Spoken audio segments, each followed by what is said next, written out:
बिस्मिल्लाहिर्रहमानिर्रहीम। अस्सलाम वालेकुम डियर स्टूडेंट्स, क्लास 4 इंग्लिश की वर्कशीट नंबर 3 हमारे पास मौजूद है। इंग्लिश में कह रहे हैं सबसे पहले copy this in your grammar portion. अपना ये काम ग्रामर पोर्शन के अंदर कंप्लीट करना है आपने। Page number 1, application. Write an application to your coordinator to request him to arrange a visit to the annual book fair at expo centre. अपने coordinator के नाम एक दरख्वास्त लिखकर उनसे रिक्वेस्ट कीजिए कि एक annual book fair expo centre पर एक विजिट अरेंज करें।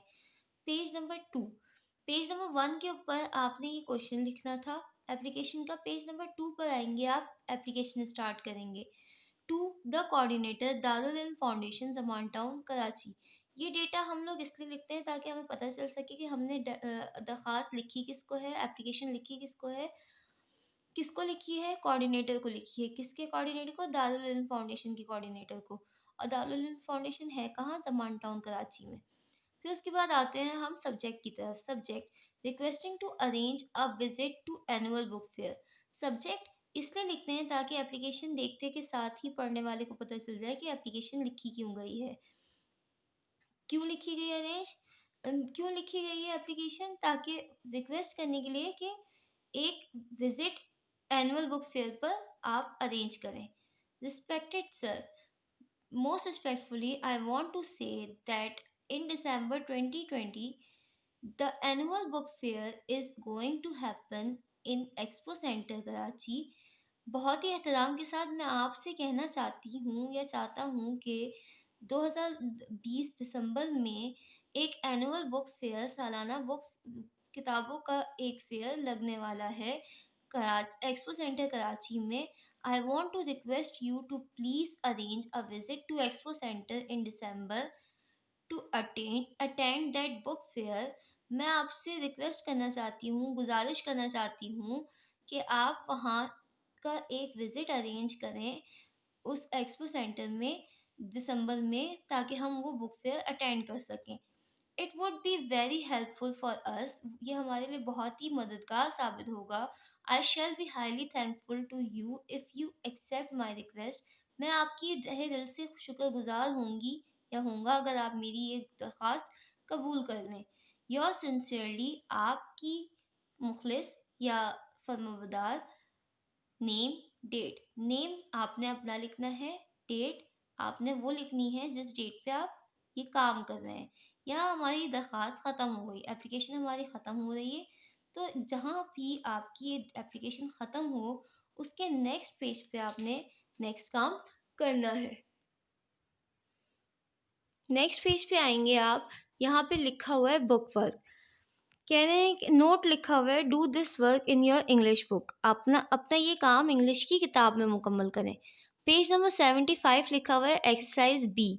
यहाँ पर एक्सरसाइज बी की आपको पेज नंबर 75 पे जो एक्सरसाइज बी मौजूद है उसके आंसर्स लिखे हुए हैं। हम एक्सरसाइज बी पेज नंबर 75 के ऊपर आ जाते हैं। कह रहे हैं there are two persons in the story, don't fly too high. Don't fly too high जो स्टोरी हमने पढ़ी थी उसके अंदर दो पर्सन्स थे, दो लोग थे। Fill in the blanks with using their name. Blanks को फिल करें उनके नाम इस्तेमाल करके। सबसे पहले कह रहे हैं डैश हैड अ सन। किसका बेटा था? ड्योडलास का बेटा था। तो हम यहाँ पर ड्योडलास का नाम लिखेंगे। His son's name was dash. उसके बेटे का नाम क्या था? एक्यूरस था। तो एक्यूरस लिखेंगे हम। नंबर 3 है dash observe birds very carefully. Dash जो है वो बर्ड्स को बहुत ही एहतियात के साथ ऑब्जर्व किया करता था। कौन करता था? ड्योडलास करता था। नंबर 4 है dash also wanted to fly like his father. Dash अपने वालिद की तरह उड़ना चाहता था। कौन अपने वालिद की तरह उड़ना चाहता था? एक्यूरस उड़ना चाहता था। यहाँ पे हम एक्यूरस लिखेंगे। नंबर 5 है dash told dash not to go close to the sun or his wings will fall off. Dash ने डैश से कहा कि सन के करीब मत जाना, सूरज के करीब मत जाना, वरना तुम्हारे पंख जो हैं, पर जो हैं वो गिर जाएंगे। ड्योडलास ने अपने बेटे एक्यूरस से कहा था। तो पहली ब्लैंक्स में ड्योडलास और सेकंड में एक्यूरस लिख देंगे। नंबर 6 है dash forget what dash had told him. Dash भूल जाता है कि डैश ने उसको क्या बोला था। डैश कौन? एक्यूरस। एक्यूरस भूल जाता है कि डियोडलास ने उसको क्या कहा होता है। तो दूसरी ब्लैंक्स में डियोडलास और पहली में एक्यूरस आएगा। ये वाली एक्सरसाइज हमारी कंप्लीट हो जाएगी। फिर एक्सरसाइज सी यहाँ लिखी हुई है पेज नंबर 75 पर ही। एक्सरसाइज सी में कह रहे हैं choose words from the box and write them in the correct columns.